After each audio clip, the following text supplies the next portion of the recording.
আজকে মেয়োনিজ তৈরি করব বন্ধুরা, তাই সব উপকরণগুলো রেডি করে নিচ্ছি।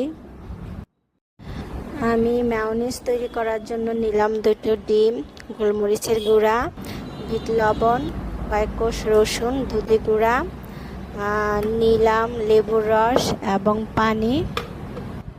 পরিমাণ মতো তেলও দিতে হয়, তবে আমি স্কিপ করেছি কারণ কাঁচা তেলটা আমার কাছে মনে হয়নি স্বাস্থ্যসম্মত হবে, সেজন্য।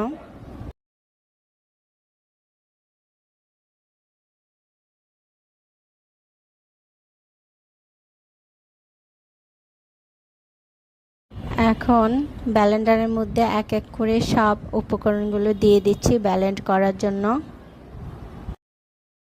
এখানে সব উপকরণগুলোর সাথে ব্লেন্ডারে 1.5 টেবিল চামচ চিনিও দিলাম।